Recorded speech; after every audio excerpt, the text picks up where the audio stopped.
kita lihat dari atas bukit, Sawalunto itu persis seperti Kuali. Dan juga Sawalunto disebut juga dengan Hongkong di waktu malam. Dari zaman Belandanya sudah disebut dengan Hongkong di waktu malam. Kenapa? Karena itu yang paling ujung adalah Masjid Agung yang dulunya adalah PLTU atau pembangkit listrik tenaga uap dan listrik pertama di Sumatera Barat. Nah, itu menara masjid dulunya adalah cerobong asap. Dan gedung tempat kita berdiri sekarang ini dulunya adalah dapur umum atau sentral tempat memasak makanan bagi para pekerja tambang. Di dapur ini memasak menggunakan tenaga uap. Tenaga uap itu pun baru pertama kalinya dipakai di Sawalunto di Indonesia pada waktu itu. Jadi Sawalunto boleh dikatakan sudah canggih di zaman Belandanya, boleh dikatakan juga adalah Eropanya Asia. Sebelum kita ke lanjut hal lain, kita lihat dulu gambar ini. Posisi kita sekarang berada pas di gambar yang ini atau gedung yang ini yang disebut juga dengan dapur umum. Di belakangnya, orang sini mengatakan namanya tungku, atau lebih dikenal dengan power stone. Ini pipa, ini ketel air, ini pipa uap, di bawahnya dibakar batu bara.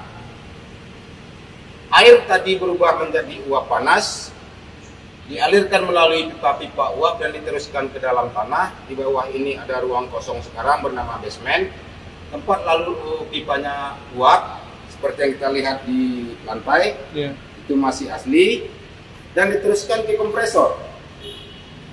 Kompresor nanti yang mensuplai dan mengatur ke periuk-periuk yang ada. Sebelum kita ke periuk-periuk tersebut, kita sedikit berbicara tentang Sawalunto. Kenapa namanya sampai diberi Sawalunto? Kenapa Sawalunto diberikan nama Sawalunto? Karena Sawalunto itu memang terdiri dari sawah dan hutan belantara yang dialiri oleh sungai yang bernama Sungai Lunto. Lunto itu sendiri artinya alun taulai. Yang maksud di sini alun taulai, ada sebuah pohon besar yang tumbuh di pinggir sungai, tempat warga beristirahat. Warga bertanya, alun taulai? Jawab sebagian warga, atau maksudnya belum diketahui nama sebuah pohon tadi. Maka nama sungainya tersebut menjadi Sungai Lunto, dan nagari ini juga disebut dengan Nagari Lunto.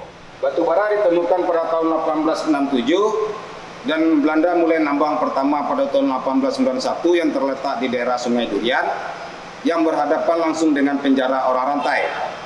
Dan sekarang penjara orang rantai tersebut menjadi diklat tambang bawah tanah. Pada tahun 1892 Belanda mulai membuat tatanan kota di Sawalunto. Seperti kita lihat di gambar, sudah mulai ada perumahan-perumahan. Dan pada tahun 1900 mulai beroperasinya PLTU di Sawalunto. Dan ini merupakan Sawalunto di zaman sekarang. Dan sebelum kita lanjut juga ke periuk yang ada, kita dulu ke maket kawasan Gudang Ransum. Ini maket kawasan Gudang Ransum. Kawasan Gudang Ransum ini awalnya dimulai pembangunannya pada tahun 1894. Posisi kita sekarang berada di gedung ini. Dan di gedung ini ada cerobong asap juga. Ini dia, dan di belakangnya ada tungku atau yang disebut juga dengan power stone, juga mempunyai cerobong asap. Nanti cerobong asap yang ada di dapur ini kita terangkan juga. Dan gedung yang ini dulunya merupakan tempat pabrik es batu balok tertua setelah Kota Padang. Di Padang sekarang masih aktif atau enggak, yang bernama PT Sari Petojo. Sekarang berubah menjadi Sekretariat Warisan Dunia karena Sawalunto mendapatkan penghargaan Warisan Budaya Dunia dari UNESCO, merupakan penghargaan ke-9 bagi Indonesia, penghargaan kedua bagi Sumatera, dan penghargaan ini juga didukung oleh 6 kabupaten kota, termasuk Kota Padang. Jadi Padang termasuk pendukung dalam Sawalunto mendapatkan penghargaan Warisan Dunia ini. Dan gedung ini dulunya merupakan tempat penyimpanan padi, pernah juga tempat kandang kuda, sekarang menjadi ruangan iptek, alat-alat peraga untuk pendidikan anak-anak sekolah. Sekarang yang ini merupakan dulunya tempat penyimpanan sayur-sayuran dan juga pengawetan daging. Sekarang berubah menjadi galeri etnografi songket. Dan songket di sini ada yang umurnya lebih dari ratusan tahun. Dan gedung yang ini, pas berdirinya di sebelah dapur ini merupakan rumah jagal atau rumah potong hewan. Khusus rumah potong hewan ini, dari zaman Belandanya itu telah dikuasai oleh orang-orang dari Muarus Pongi sampai sekarang. Karena orang-orang dari Muarus Pongi tersebut memang ahli dalam bidang memotong hewan.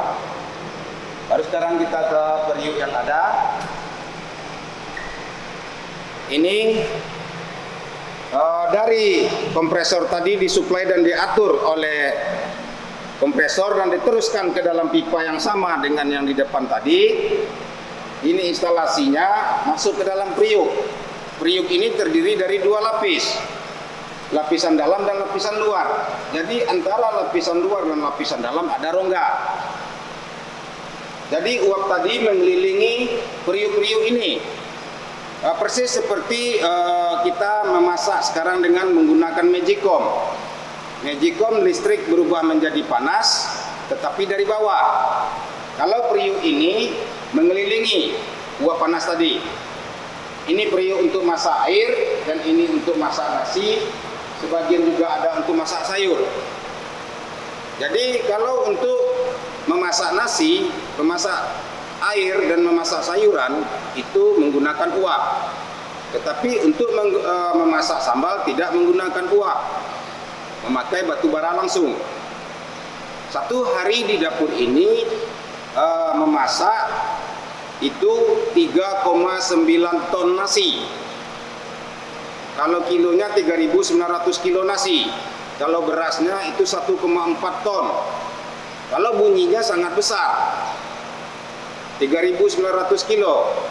Tetapi kalau kita bagi 5.000 sampai 7.000 orang satu hari, karena pekerja tambang, orang sakit dan juga keluarganya diberi makan, kita taruh 5.000, 3.900 kilo tadi kita bagi 5.000 dan kita bagi 3 lagi, karena dia 3 kali sehari makannya.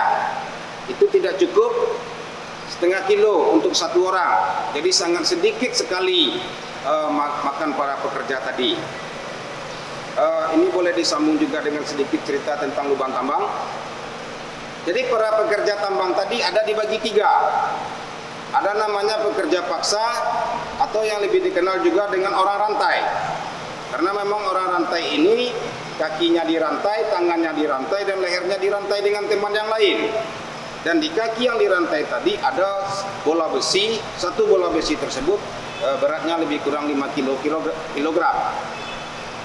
Ada namanya buruh kontrak. Buruh kontrak merupakan yang ada di seluruh Indonesia yang dibawa Belanda ke Sawalunto. Dan buruh lepas adalah masyarakat yang berada setempat di Sawalunto. Khusus untuk buruh kontrak dan buruh lepas ini digaji. Tetapi Belanda mengambil lagi gajinya dengan cara Belanda mengadakan hiburan malam seperti pasar malam, ada ronggeng, ada wayang, dan dadu seperti judi lainnya. Juga didatangkan wanita-wanita penghibur dari Jawa, dan seketika itu juga habislah uang para pekerja tadi. Jadi untuk khusus pekerja paksa atau orang rantai dia tidak diberi gaji, karena mereka adalah merupakan tahanan kriminal Belanda yang dibawa seluruh dari tahanan Hindia Belanda tersebut, tapi dominannya adalah Jawa. Nah, jadi mengenai cerobong asap tadi di dapur ini, karena memasak sambal tidak menggunakan uap tetapi menggunakan batu bara, seperti yang kita lihat seperti ini. Ini tungku untuk memasak sambal, tetapi posisinya bukan di sini. Posisinya pas ada di sini. Jadi ini cerobong asapnya, karena sudah kami pasang gambar, makanya kami buatkan replikanya seperti ini. Dan gambar-gambar yang ada di sini merupakan asli dari Belanda yang telah disaring melalui ANRI, Arsip Nasional Republik Indonesia. Para pekerja di dapur ini bukan hanya orang tua-tua, termasuk anak-anak. Seperti yang kita lihat di gambar, itu anak-anak bekerja mengupas bawang, mengupas kentang, mengupil cabai dan membersihkan sayuran. Mereka hanya diupah dengan makan. Seperti itu. Dan ketika ada masa tambang, masa surutnya, para pekerja tambang tadi diberi makan dengan ketan. Yaitu ketan yang diparuti kelapa, yang diparuti gula aren atau gula tebu. Tetapi dari segi kesehatan itu enggak baik. Kenapa tidak baik? Karena kita makan ketan sebesar tinju, minum air 1 gelas, itu tahan setengah hari. Karena proses di usus lama dan gasnya sangat tinggi, makanya orang sakit mah dilarang untuk makan ketan. Tapi kita bangga sekarang, sarapan pagi kita makan ketan goreng. Tapi nggak apa-apa, tapi kita makan nasi dulu. Baiklah, kita lanjut ke ruangan sebelah. Dan ini replika makanan yang diberikan oleh Belanda untuk gizi. Belanda ada perhatian, ada ikan asin, ada daging, ada telur. Walaupun daging yang dimakan atau yang dipotong di sini lebih banyak hewannya hewan babi. Karena Sawalunto yang terdiri dari sawah dan hutan belantara, itu babi lebih gampang didapat. Makanya lebih banyak hewan yang dipotong adalah hewan babi. Yang kedua juga Belanda bukan muslim. Para pekerja kita hanya terpaksa memakannya. Kita ke sebelah. Ini William Hendrik de Greef, seorang peneliti sekaligus penemu batu bara di Sawalunto. Tanpa beliau pun Sawalunto tidak ada apa-apanya. Ini dia. Beliau meninggal hanyut terbawa arus Sungai Umbilin dan ditemukan di Durian Gadang, Kabupaten Sijunjung, dan dimakamkan di Durian Gadang. Sekarang menjadi kawasan Geopark Seloke. Ini dia. Beliau meninggal umur 32 tahun. Batu bara Sawalunto ini hasil penelitian beliau itu kandungannya lebih kurang 200 juta ton. Mulai dari penambangan sampai ditutupnya tambang tahun 2003 itu baru keluar hanya 50 juta ton. Jadi kandungan batu bara di Sawalunto masih ada sekitar 150 juta ton, tetapi biaya produksi dengan hasil produksi tidak sesuai, makanya tambang ditutup. Karena batu bara itu akan makin jauh ke dalam perut bumi. Batu bara Sawalunto dibawa ke Emahafen. Dulunya bernama Emahafen, sekarang bernama Teluk Bayur. Ini dia Teluk Bayur pada tahun 1883. Batu bara Sawalunto dibawa menggunakan transportasi kereta. Penggagas transportasi kereta di Sumatera Barat adalah Dr. J.W. Izerman. Beliau juga adalah seorang kepala tambang pertama di Sawalunto. Beliau juga adalah penggagas sekaligus pendiri ITB. Dan ini hasil karya beliau. Kalau orang di sini atau orang Sawalunto menyebutnya ini lubang kalam atau terowongan. Ini merupakan terowongan kereta terpanjang di Sumatera. Panjangnya 825 meter.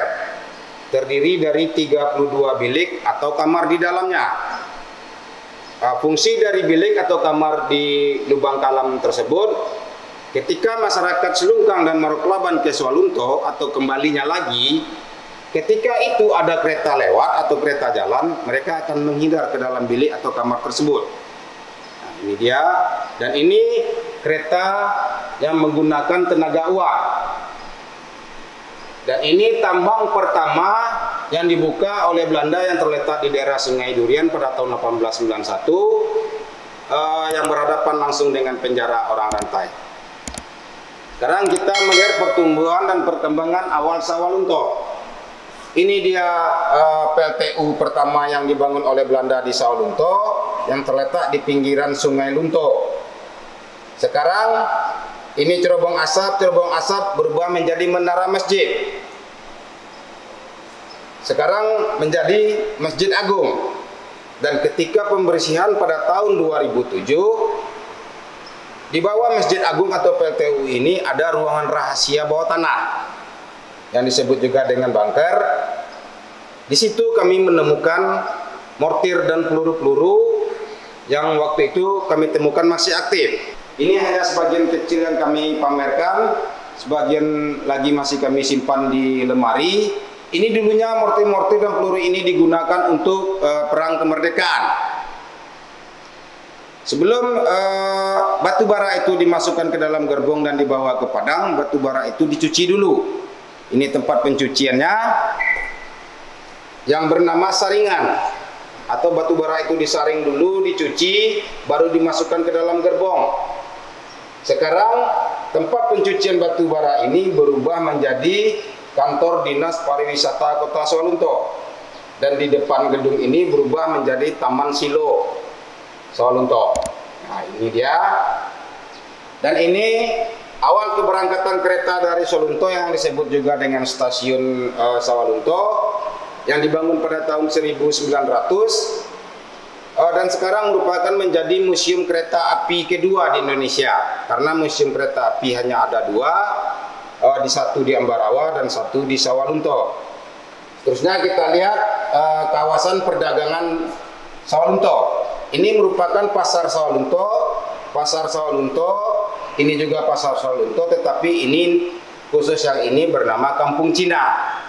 Jadi di Sawalunto sangat banyak Cina dulunya. Ketika ada agresi Belanda, itu Cina sebagian ada yang ke Medan, ke Padang dan ke Jambi. Berubah namanya menjadi Pasar Usang. Ketika tahun 1980 wali kota merenovasi bangunan tanpa merubah bentuk, berubah namanya menjadi Pasar Remaja sampai sekarang. Dan dari Pasar Remaja ini sampai ke tempat kita berdiri ini merupakan komplek Kota Tua Sawalunto yang telah ditetapkan pula menjadi cagar budaya. Cagar budaya di Sawalunto lebih dari 140 cagar budaya. Dan ini merupakan kawasan pertambangan. Posisi lubang tambang Suro tadi, lubang tambang Suro itu dulunya Belanda menamakannya lubang Sugar. Karena Belanda menamakan daerah sekitar sini Lembah Sugar. Belanda menganggap batu bara itu manisnya sama dengan gula atau sugar tadi, makanya Belanda menamakan ini Lembah Sugar. Dan untuk lebih memviralkan pariwisata Sawalunto, makanya lubang tambang Suro tadi diberi nama agak kejawaan, karena dominannya orang Jawa, makanya diberi nama dengan Lembah Suro. Dan posisi lubang tambang tersebut berada di daerah namanya Tansi Baru.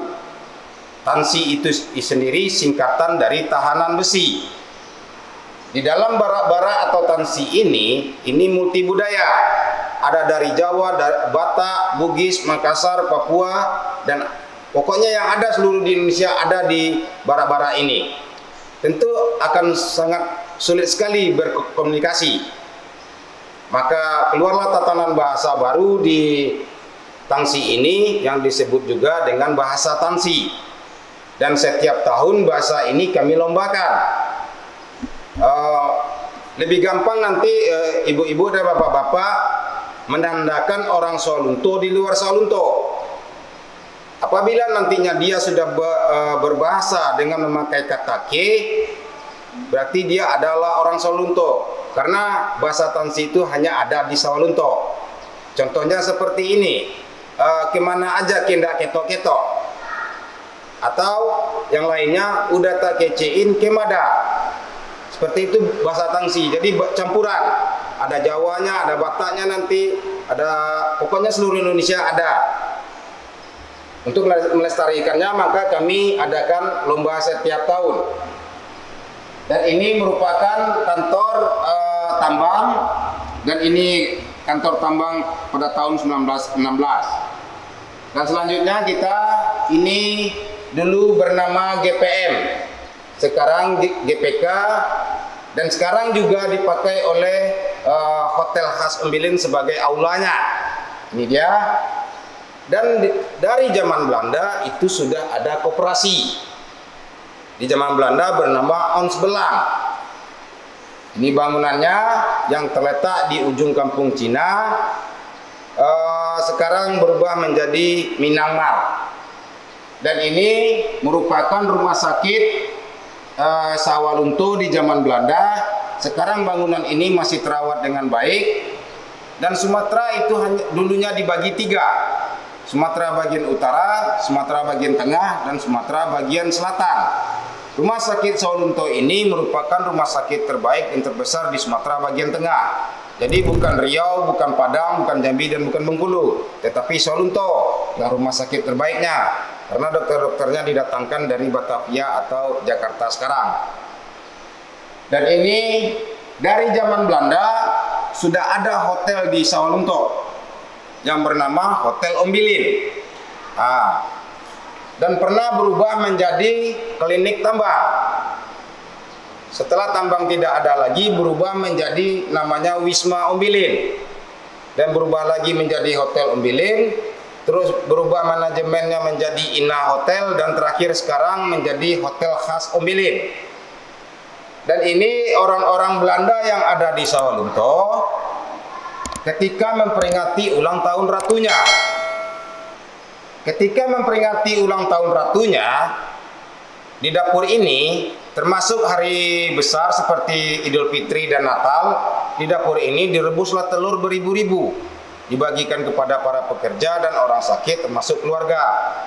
Mungkin Belanda menganggap ini hanya sebagai bonus bagi para pekerja dan keluarganya. Dan ini salah satu bukti nyata multi etnisnya Sawalunto. Ini gereja yang bernama Gereja Santa Barbara, bersebelahan dengan koperasi tadi, dan di belakangnya ada sekolah yang diperuntukkan bagi anak-anak Belanda. Sekarang bernama Sekolah SD Santa Lucia karena dikelola oleh Yayasan Santa Lucia Padang.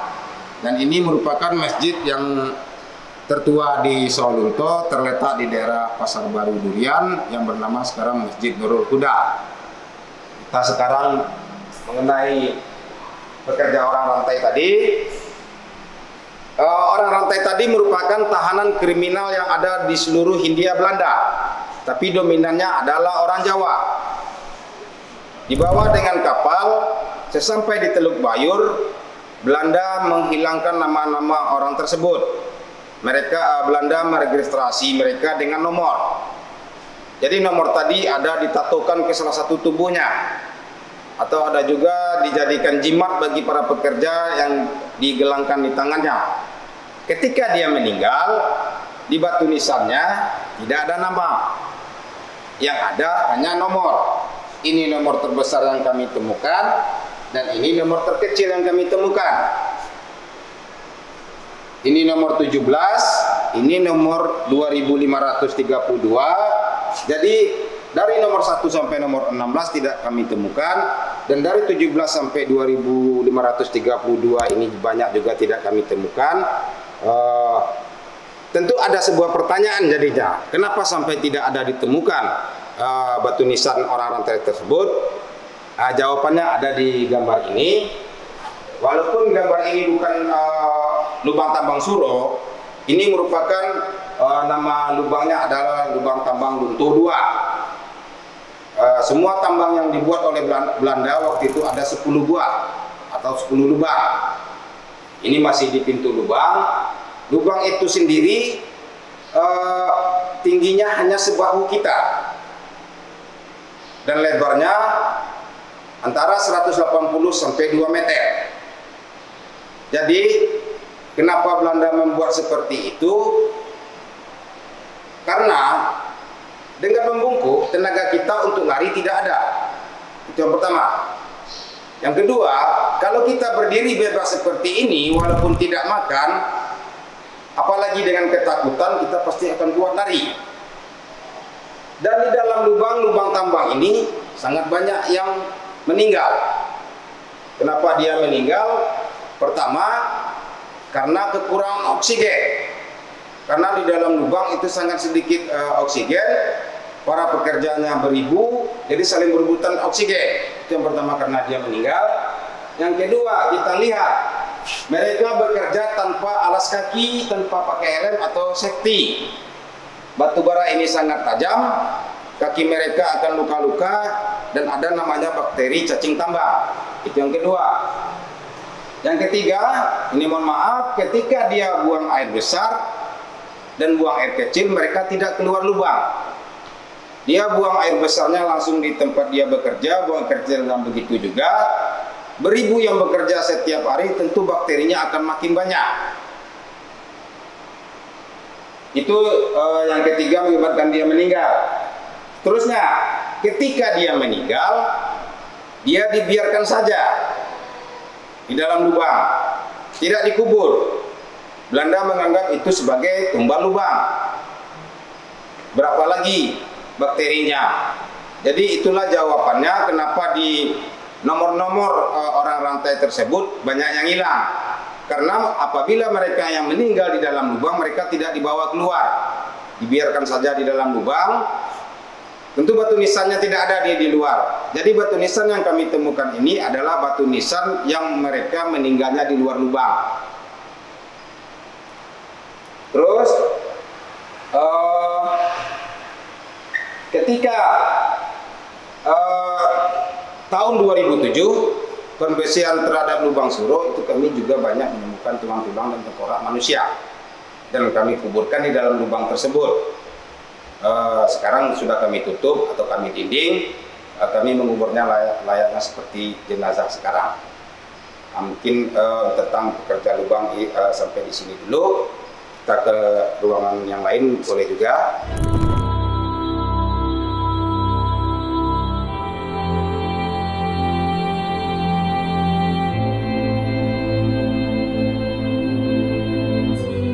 Jadi ini merupakan ketel air.